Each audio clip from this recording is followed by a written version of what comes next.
Hello, we're back. What's up? How you guys doing out there? Man, let me tell you, it's been a great week. Awesome week here at Redcat. Thank you for everyone welcoming back. As you guys know, this is Redcat Live. Today we go over the fourth and final installment of the Wendigo kit. We will also touch base on some things that you probably are not going to want to miss out on. So definitely a show worth watching in my opinion. Let me get the comments up and running, guys. Bear with me a few seconds. All right, chilling like a villain. I love it, man. That's what's up. Man, so Wendigo kit. For all you guys that have been following along, you guys have noticed that I've had a hard time building this thing while talking to you guys. That's kind of been the motion, right? And because of that, I decided to kind of compile a quick hyperlapse of building the car so that we can kind of get everyone up to date as to where we are right now. And as I promised you guys, I'll go over a couple painting tips here today, laying down some graphics and things like that. Ideas that you can do with simple over-the-counter stuff at home, with the exception of the paint. You always want to make sure you use appropriate paint for the material that you're working with. So with that said, let me double check. Let me get down to these comments here.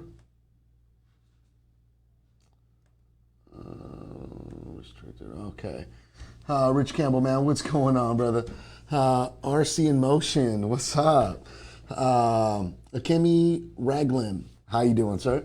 And I'm gonna mess that name up, but I know you're here, so what's up? So leading up, right? We've been doing a lot of talk about the Wendigo kit, why we chose to build a kit, and why I, out of nowhere, decided to build more of a crawler Wendigo rather than a rock racer. Well, that was in preparations for a lot of things that actually got dropped on you guys a day or so ago. And you guys now, if you don't know, found out that we have something that is being released that kind of goes with that same motion, similar to a point, as far as the size anyways, right? At Redcat, we love the larger stuff. We love the 1/8, we love the 1/5 scale, and we also love the 1/10 scale. But we don't just tie ourselves up with one specific classification. So, with that said, let's see here. I'm going to play a quick hyperlapse, get you guys caught up to date as to where we are right now, and then let's talk paint. Sounds good?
Wow, man, what'd you guys think of that? The hyperlapse was pretty cool, and wrong vehicle, wrong episode, my bad. Hold on one sec.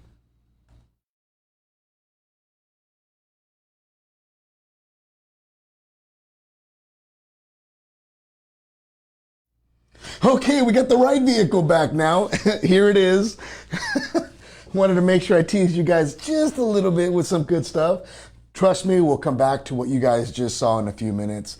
We're not done with that just yet. So, all right. So if you guys watched the hyperlapse clip, you guys were able to see just a quick edit of where we're at, which is now here. This is the platform.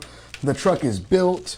What did I put on it? What did I do to it to get to this point? Well, aside from building the kit and getting it all done up, I decided to go with a 2300 kV AXFOC system. It is a Bluetooth system, so I can program it with an application that I download from Hobbywing onto my phone. I went ahead and installed a Reefs RC Servo 422 HD to be exact. And of course, why not make this thing beautiful and gorgeous by adding some awesome looking wheels. So these are, oops, let's see if we can get them to focus here. Put them in place of my face. There you go. These are some CNC custom wheels, deep dish. They're like relics, they're hard to find, and good luck getting some. But I got some. And I felt that this kit right here was a perfect example as to why we're gonna put them on. They're high mass, a lot of weight down low. It is rotational mass, so something I don't always recommend people doing, but it is at least adding weight down low to this Wendigo, where we've kind of noticed the shorter wheelbase on the Wendigo tends to be a problem when you're trying to bash it and staying upright. So obviously we're about 1,000 kilovolts less than what the system comes with ready to run. So I dummied it down a little bit. But on 3S, I get more than enough wheel speed to still have some fun on the trails and bash around, and the controllability with the censored system to be able to crawl. And that's what I wanted to really show and highlight, which is kind of one of the reasons why you saw something else that was on my table just a few seconds ago. What is going on, Casey? How you doing? Matthew Flores, what's up? John, yeah, no. Thank you for showing up, brother, man. All right, Rich Campbell, man, how are you? Brandon Tomey, brother, how are you? Hopefully everyone's having a great day. But yeah, this is where we're at, guys. So the kit is done as far as needing to be wrapped up. All I have to do to it now is install a battery and literally start playing with it and having a good time. I did use a Fly Sky radio with this build. Everything is nicely housed on the inside. As far as the kit goes, now that I've completed it, what are some of the challenges that I experienced? Well, if you choose to buy a Wendigo kit, two things I highly recommend you do. One, pay really close attention when you're installing the steel tubes into the shafts. I've seen some people put the wrong ones in the wrong side, and they are proprietary. Some are shorter, some are longer. We went over that, I think, on episode 2, if I'm not mistaken, of this series. So keep that in mind. Make sure that you're putting those in correctly. 2, and the manual that we offer on our website for the Wendigo is updated. So it has this new information installed or in there in like an addendum, which is the rear links. The upper rear links and lower rear links needs to be swapped. What I found is by following the instructions, I ended up with longer links, I believe on the bottom and shorter links on top. And it actually ended up clocking the differential down some so that the actual pinion was actually going to be the first thing that hits the rocks. We don't want that. We want smooth transition up and over rocks. So after measuring everything and looking at everything, there was an update that we actually put into the new owner's manual that's available online that has that corrected for you. So the right information is there and you shouldn't have any problems. But those are two very crucial things that I literally was racking my head as to, whoa, wait a second, what did I do wrong? But sometimes I did do like one or two things my error, and I did some of the things that were not my error, like case in point. So another thing too that I did to this kit was I actually ended up buying an extra set of front Wendigo shocks. And I put those on the back because the Wendigo kit and the RTR comes with a lot longer travel shocks in the rear and a sway bar. I did not install the sway bar in the rear because I am not going to be bashing it. I'm not going to be rock racing it. This is going to be my crawler, my more heavier, stout, abusive crawler, if anything. Open wheel, you know, just run what you brung, have a good time type of mentality. So because of that, I wanted the same travel shocks front and rear. But what I did was I changed the weight of the oil, making sure that we used, I believe, 25 weight in the front, and I ended up going with the 45 weight oil in the back. So with that said, now the truck no longer has a rake to it from the back to the front. It's nice and level, and you still get pretty good articulation without overdoing it. I'm not a huge fan of heavy articulation, but I am a fan of having the right amount of articulation. So keep that in mind when you build yours. You know, those kind of tidbits I feel would definitely make the vehicle more enjoyable altogether. Let me get some of these comments here really quick. Let me see. All right, guys. Yeah, everything looks good. Appreciate the kind words. So, what's next? Next, as you guys mentioned, as you guys saw in the video, was the last bit of the hyperlapse was me trimming the body, which gives us this body that we see right here. Right, it's trimmed, ready for some decals if you wanted to do that. And let's say that you're new to the hobby, you don't know much about painting, and you go do the one thing that everyone thinks you should do. You go down to Home Depot, Lowe's, and you buy a can of Krylon. Stop. Don't do that. Polycarbonate Lexan needs to have a specific type of paint. More importantly, I feel that if you go with like a Spastics, I believe is the one, Tamiya brand is another one, great options for paint colors to choose from. They're intended to work with these types of clear bodies, and they're going to adhere properly. Don't do what I did as a newbie. I did the rattle can trick and buying some paint from Home Depot and Lowe's, painting it, and the first bump that it got where the body flexed, the paint cracks. It's just not intended to flex with the body. So make sure that when you buy your paint, you go down to your local hobby shop or hobby store.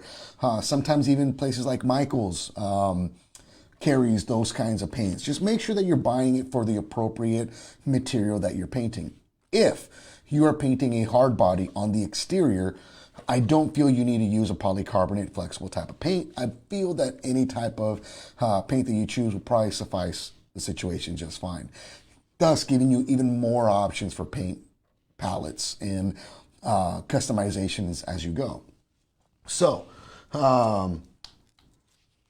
moving this thing off to the side, I kind of wanted to go over really quick some of the quick tidbits. When you're working with the body, wanting to do something, maybe just out of the norm, you can. My first bodies, I just sprayed them one solid color, right? These bodies come with a clear backing on the outside that protects the exterior of the body, so that when you're spraying these bodies from the inside, which is how you paint these, you're not getting that paint on top of the actual body itself. So that once you're done with your multicolors, if you do that in patterns, you can then at that point peel off the exterior to give a nice shiny end game, or you know, yeah. So what I did is, what I wanted to show you guys is I kind of cheated a little bit because I like to do more with just my bodies, right? I don't do a lot. I'm not a great painter by any means. Honestly, I suck at it, but I do just enough to get by. So what I did was I used my wife's Cricut machine, and I literally grabbed our Redcat logo, and it's kind of hard to tell because these are transparent stickers, but it's the Redcat head and Redcat going down the side. And this will allow me to choose positions as to where I want to put these, right? And now I'm laying them on the outside for you to see the placement of where they're at, but they're actually going to be stuck to the inside of the body. See, inside. So once I put these on the inside, I can then leave those stickers in place, spray my primary color. Let's say that I choose blue as a primary color. I can do that, paint it. The stickers are in place. I can then peel those vinyl stickers off, exposing clear Lexan because it's a protector. It didn't allow the paint to reach the Lexan at that point. Then let's say I want to do the font in purple, okay? Once I remove those decals off, I can then spray the purple over the blue, again from the inside, exposing the decal that I want, or the color that I want. Now you should see the color in the body being in blue, and you'll see the font or in the Redcat head in that purple that I chose. Okay, so does that make sense to you guys? If you guys have any questions, let me know. So that's that right there, right? That's literally as simple as it gets. You don't even have to use these if you don't want to. I do. I like stenciling a lot. And if you have access to a Cricut machine, you just get your image, and on the upper right hand corner, click mirroring, and you can mirror that image so that you can then stick it on from the inside. When you print it and you're doing your transferring, it's going to look like everything's backwards. Like, whoa, wait a second. I see a head and it says Redcat going this way. That's not right. You read right to left, right? Or yeah, left to right. See, I'm already confusing myself. But you get the picture, right? Before you do anything in handling these bodies on the inside, before you get your, hands and your mitts all over it, there's one crucial thing you should always do. Wash your hands and then wash the body. I always recommend warm water and a mild soap, making sure that takes all of the oils off of your hands and fingerprints off the body, allowing the paint to then adhere a lot better. I can't tell you how many times I've gone and purchased a $50 body, trimmed it all out, laid my stencils down, thinking that I did a good job prepping and not doing the proper prep work, spraying it, and you can see where I had my finger when I touched it, that oil residue. It just blotches and it doesn't adhese the paint, and there goes your beautiful body. It's done. It's, so keep that in mind. The more prep work you do, the better your paint job is going to come out. Always, right? I always tell people, spend 10 times prepping and 1 time painting. Really, I'm telling you, if you spend the time doing so, your paint jobs will come out a lot better. Like anything else, you get better with practice, right? So doing more and getting out of your comfort zone and doing more things will get you to that next, end game that you want to be at. Let me see. Let me read a couple more things here. Yeah, Brandon told me nailed it. Yeah, prep work. Ike Wendigo. Yeah, unfortunately on Redcat, we really don't go over a lot of those specific details. I would maybe suggest reaching back out to him and seeing if he can reach out to his superior, and then hopefully they can look at your case specifically.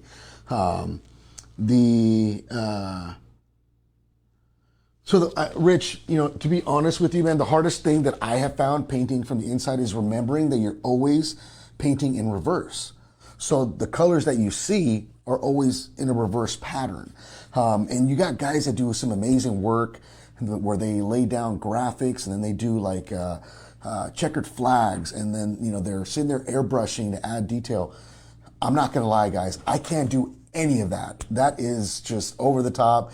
And there's guys that you have that mentality to do so. So I think the more patterns you add, in my opinion, the harder it is for me to keep track of everything. And that's where I struggle. You might struggle with just the fact of spraying, right? When I recommend everyone, when they're using a spray can, one of the biggest things is you sit there and you're like, and you're not stopping. You're piling paint on top of paint. So once you lay down your graphics and you're ready to lay down your paint, shake your can good. Make sure the can is warm. I let it sit out in the sun for 15, 20 minutes so it's nice and warm. It just allows the nice warm paint to stick really well and dry quickly. I like to spritz it first, almost like you're dusting it with the paint first. Once you get that first layer, you let it sit for a few minutes, and then you can hit it with your second layer a little bit heavier as you go. Let that sit for a few minutes. Third coat, go for it. What I like to then do is I like to then look at it in the light so that you can see the spots that you might be a little lighter on. Because most of the time, the primary color you choose will then need a backing color. And that backing color, think about it as like a sealant. And you don't want to go with the dark with the light and the light with the dark. You want to try and contrast together. So like, let's say I did something in white. I won't back it with the black because any spots that are thin will show that black right through. And it just shows more of your mistakes of not prepping properly. So white, choose a silver instead. It's a little more forgiving and it'll fill in some of those spots and not be so obvious. So again, try to pick like colors to what your primary color is when you're doing a backing by any means. Exactly, there you go. William nailed it. Light strokes, even. Stop, stop, stop. You press, go over, release. Press, hit it, release. That is the appropriate way to get all of the coverage that you need on your bodies. So let's say that I had these decals laid in, and in fact, for giggles, I'll do one for you guys, but as I mentioned, unfortunately, due to the fact that these are transparent, I didn't notice they were transparent, to be honest with you. I honestly thought the vinyl was white. And because of that, unfortunately, it may not show great on camera, but it gives you an idea of what I mean by laying down a stencil. So William is right, man. You got to find that rhythm when you're painting. And don't think that just because you have paint in the can, that it's all got to go on. Don't overdo it. Baby steps, light sprays, light layers at a time. The more layers you add, the more paint you build up, and the more deeper I think your total paint job will have at the end. All right, I'm just peeling off this really quick, guys. Give me a second.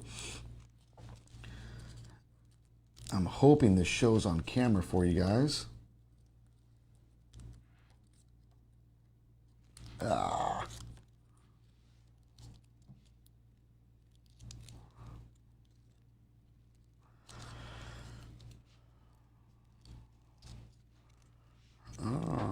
Okay. I missed a tiny little piece. Sorry, guys. There we go. All right.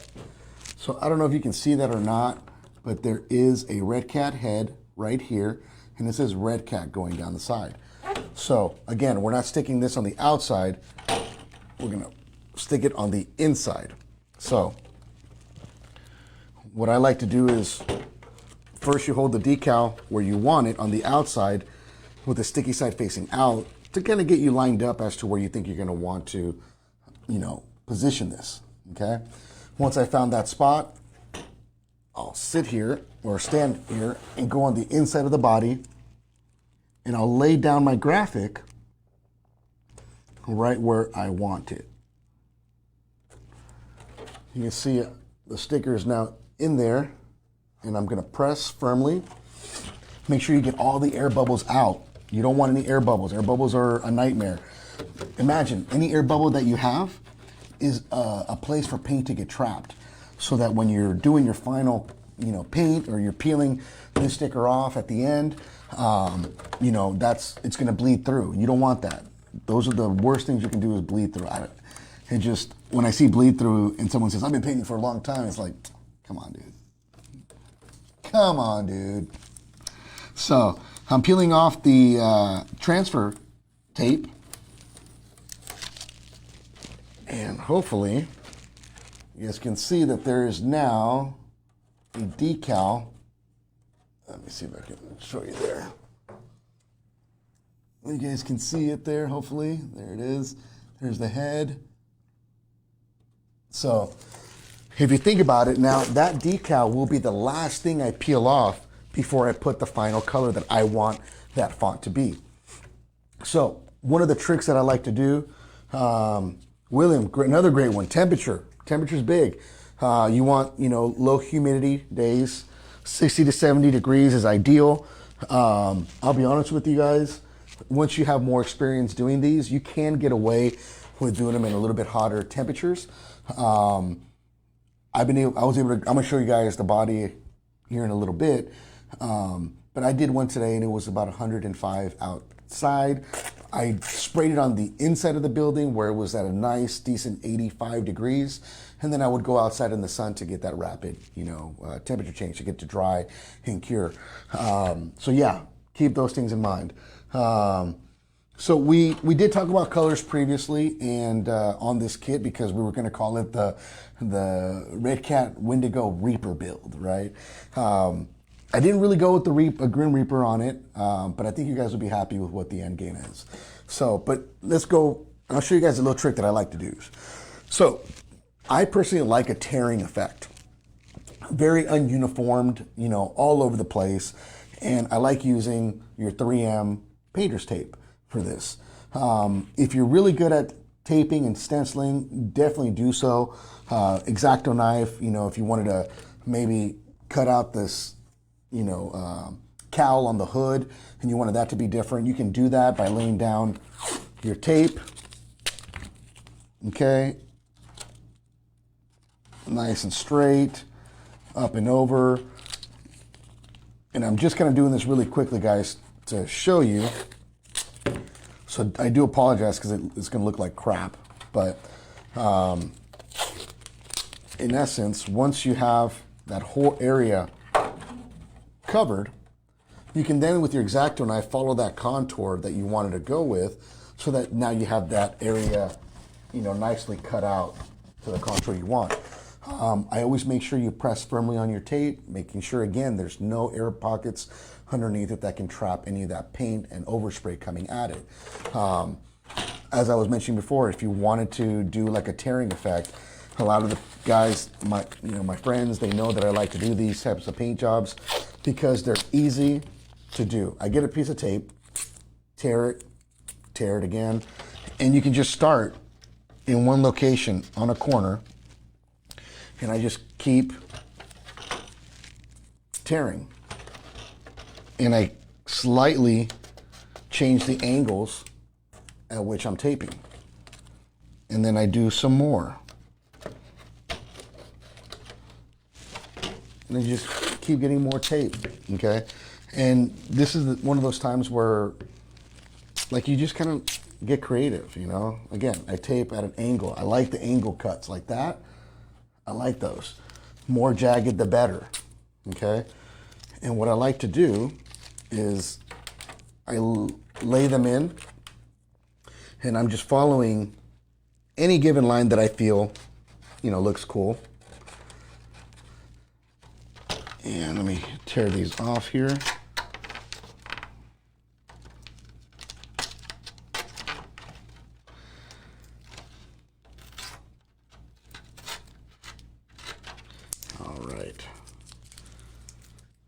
So add a couple more tears as we go. Okay, and I give you guys an idea of what I'm trying to accomplish.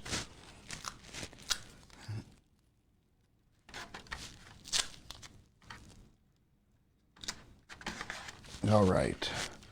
I'm just gonna do the front end of the car here really quick. And again, 3M tape, very inexpensive. You can go and buy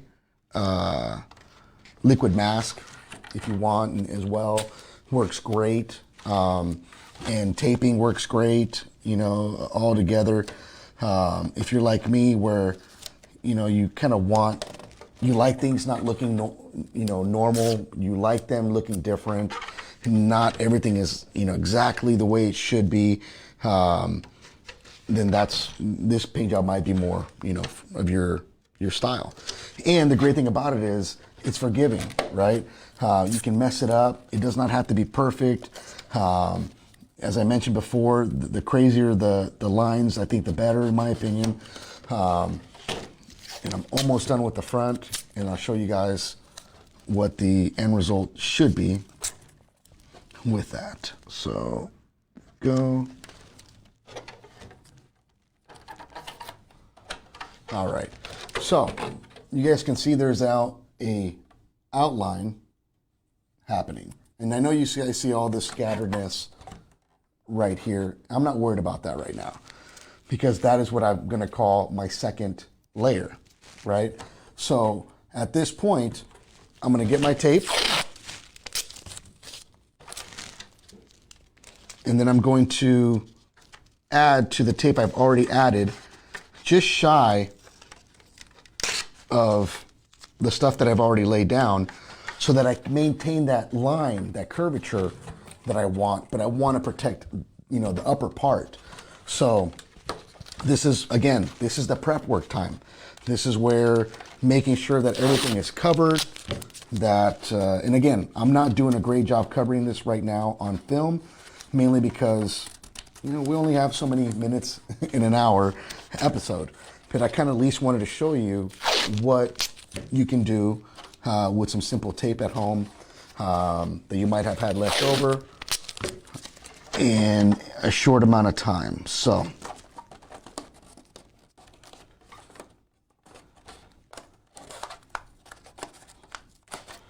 let's go with that. Let's tear this up.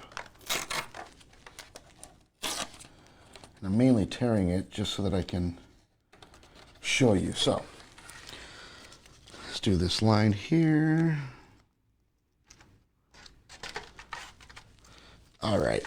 So it kind of gives you an idea, right? You see the line here? That's that jagged line I was talking to you about, right? It transfers onto the top. Everything that's blue is going to be a different color. Let's say that I take my time to properly cover the entire front half from here up. That would be my second layer of paint. Everything that is clear right now will be my first layer. So I might do all of this in red right here. Spray that red, get it nice and good, get my multiple coats in. And remember, I have that decal here on the side as well. And then I'll go ahead and spray a backing color to that. Maybe I might go, if it's red, I might do a black because it's kind of dark and I want it to be a little more like a ruby red or a midnight red, right? Something nice and dark, a cherry red. So we'll do that. Then we'll go ahead and peel everything that you just taped up, because it'll expose everything from this tear line up. It'll still be clear. Then you can start your second layer of paint. So if the back color is, what did I say, red, let's say the front will be black, okay?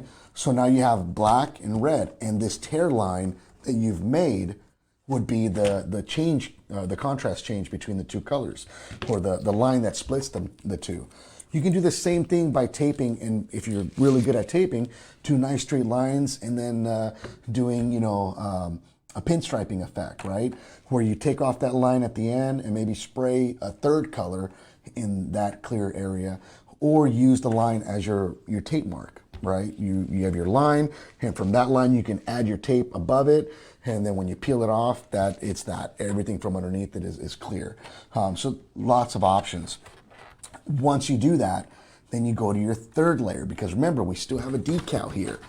I will then peel off every single sticker that I put on the Redcat head, the Redcat font individually, and now I have on both sides this clear font and head. Then I'll spray white on that, right? Now there's 3 color palettes that you're doing. So again, you look at it in a layering effect. Always remember, the first thing you put on is going to be the last thing you peel off most of the time. Yeah, William nailed it as well.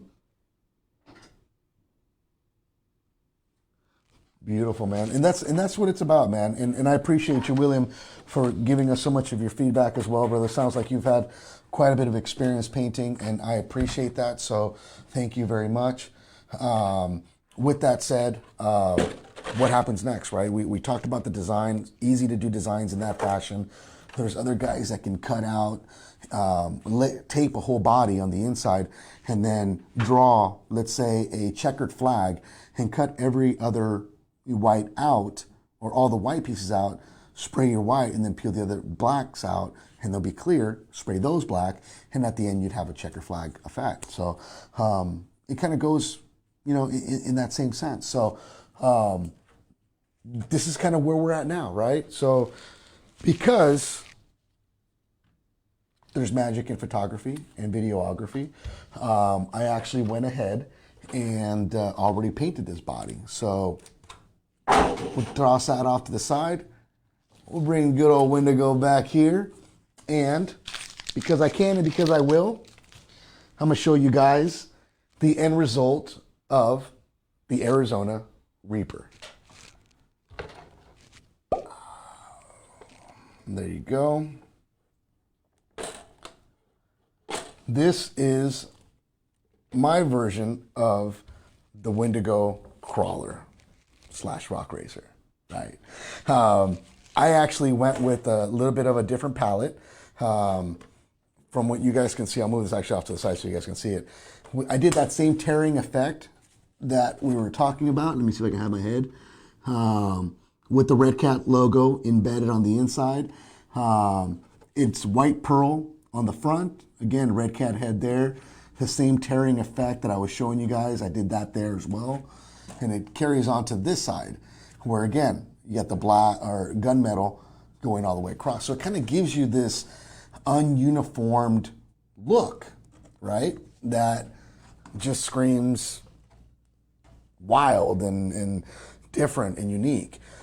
The coolest thing about this body and the way I painted it, is that you can proudly say no one else has this exact paint job. Why? Because I spent 30 minutes ripping individual pieces of squares and tapes so that I can get the shapes that I wanted, right? Who's going to do that? They're never going to be the same.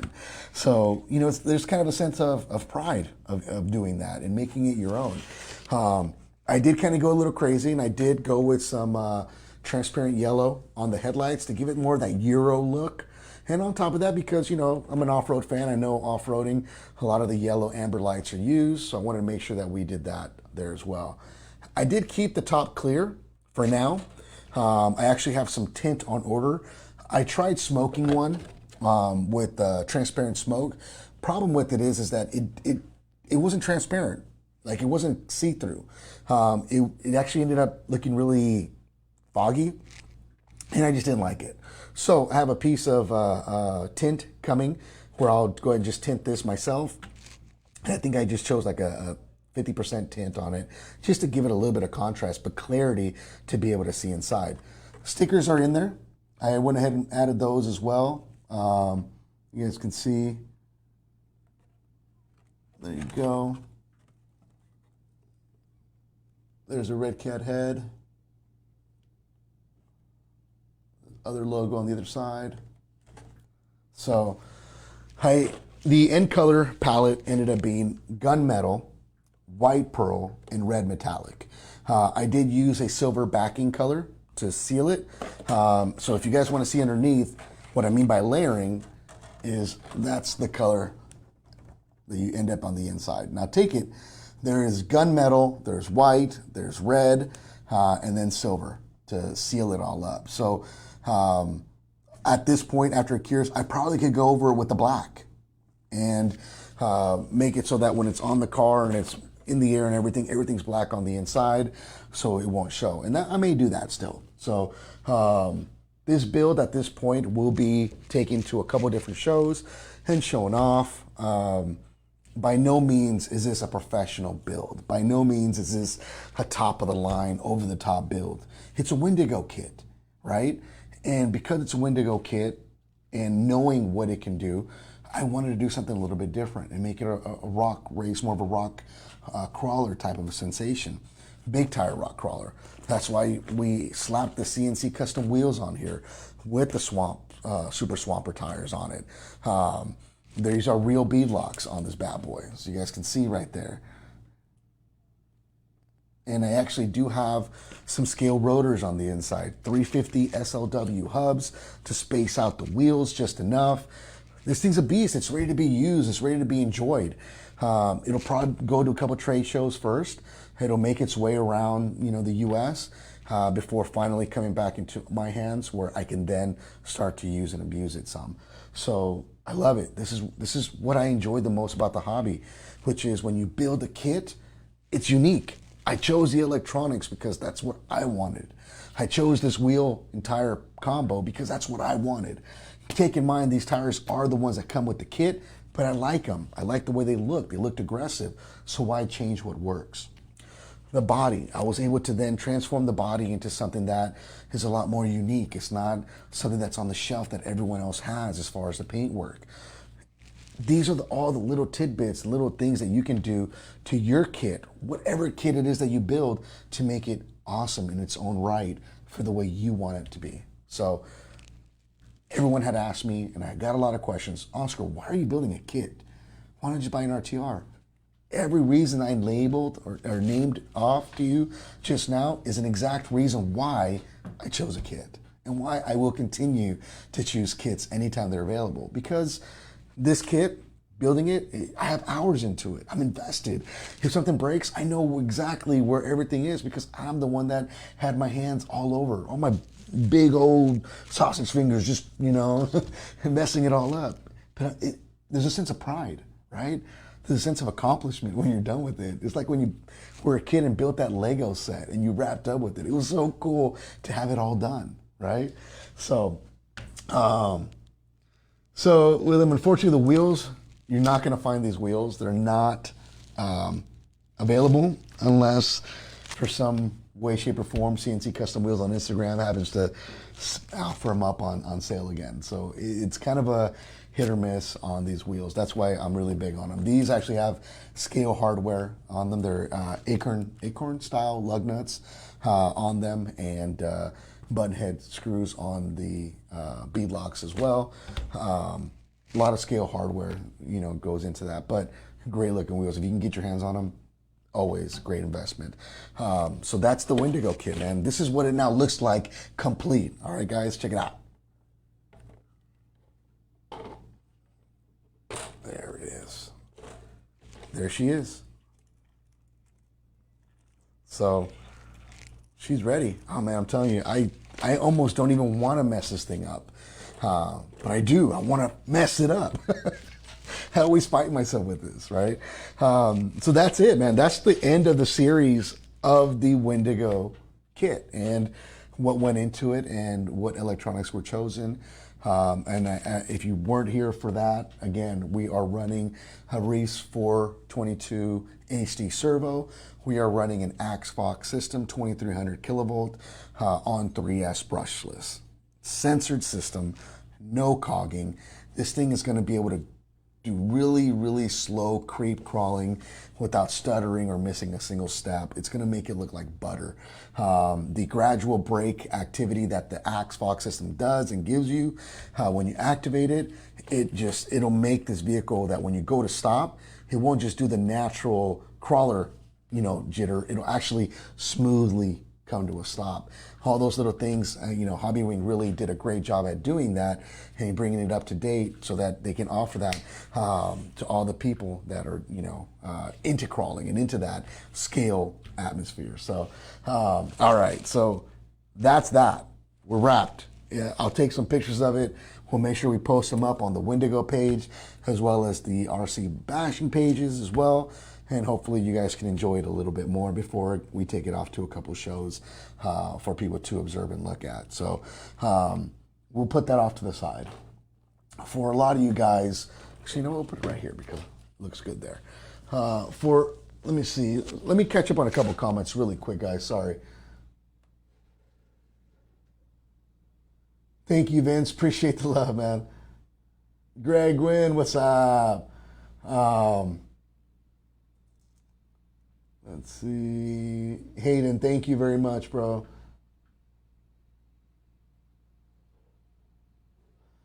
Hey, the Everest 10s, yeah, you're right. They never came in a kit, but, if you've owned one long enough, you end up doing a lot of cool stuff to it, right? And over the time and course of the time of having it, you get to do more cool things to it, making it unique to you. We're going to change it up a little bit because there's some guys in here that do follow that are part of the lowrider scene.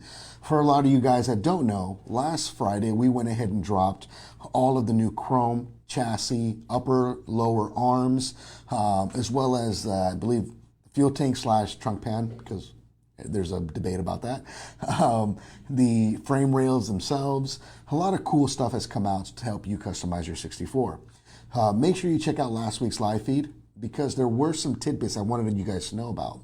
When they did the chroming, there is a disclaimer in the pictures that we offer you guys to see on our website that all of the plastic was covered in chrome. And that had to do because of the location where they had to hold them and dip them in. The locations where they are missing chrome are going to be areas that are more than likely going to be hidden from the naked eye. But nonetheless, they're coming, they're here, they're already shipping out, people are already swapping them. We even have an axle housing for it in chrome. So a lot of great stuff in that fashion. And I will be highlighting in the next couple weeks a video on how to do a axle swap and swapping everything out from the black plastic to the chrome plastic. So stay tuned for that to come as well.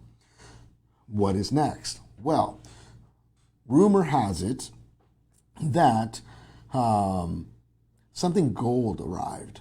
That's all I know. That's all I can say. For the lowrider guys, stay tuned. It's coming soon.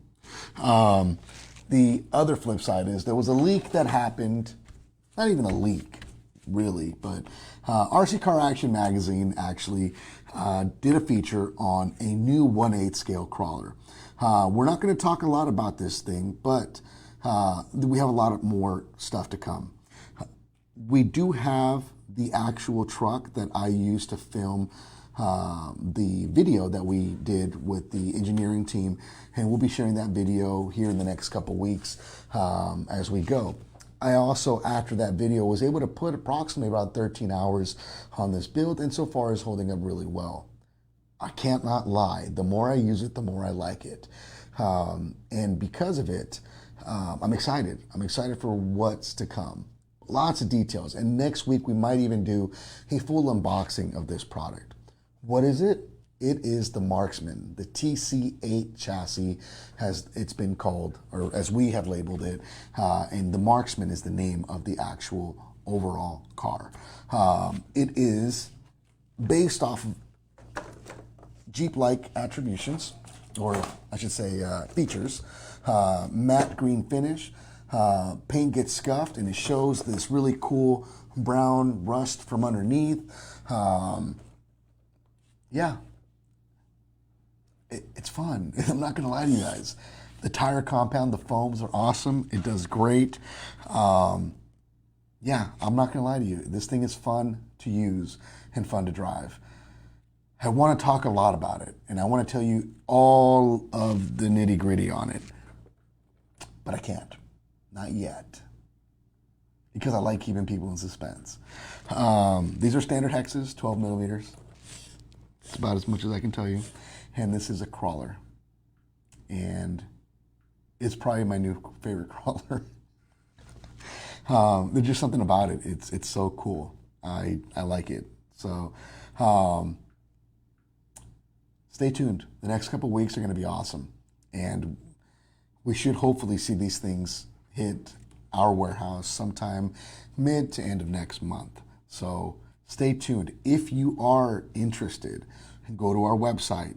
Make sure you add yourself to the Notify Me link that is on the product itself so that we can notify you as soon as they become available. It's a fun truck. It really is. They are Wendigo-based axles, 5-slot, 12-turn Holmes Hobby Crawl Masters motor, 1080 quick run Hobby Wing ESC. Yeah, it's fun. And I cannot wait to see what happens with this thing. So, with that said, guys, man,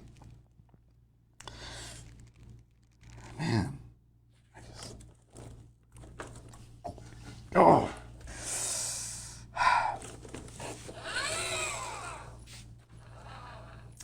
We'll come back to that in a few weeks, guys, I promise you. So that is pretty much all we have for you guys today. Don't drop that. All right. We have a lot of cool stuff coming up in the next couple weeks. As I mentioned already, for all you guys that are in here, we got some goodies for the 64 that we just talked about, the chrome stuff. We'll go over swapping some of those things out on the next couple weeks as we go. We got some cool stuff as well for the 64 that just hit the floor we'll announce those in a bit as well. We have the Marksman that pictures are now circulating, and yeah, our demo is holding up very well. So keep tabs on that. More to come in the next couple weeks. With that said, man, we appreciate you guys. Thank you so much for the ongoing support. Thank you for all of you guys that have put up with me building a kit online and just really failing at being able to build while I talk to you guys. I just can't do both. Hopefully the hyperlapse helped speed it up and get us to this point where we can then start enjoying this Wendigo, the Reaper. So appreciate you guys. Thank you so much for your time. Hope all you guys have a great rest of your week and a great weekend ahead. And yeah, if anything else changes between now and Friday, I may go live again. You never know. So stay tuned. Stay happy, keep the rubber side down, and stay safe out there on the trails, guys. From all of us here at Redcat to all of you guys, our community members, we love you guys. We appreciate you. Keep those awesome pictures coming. We love resharing them, and we look forward to seeing you guys at the next one. Take care.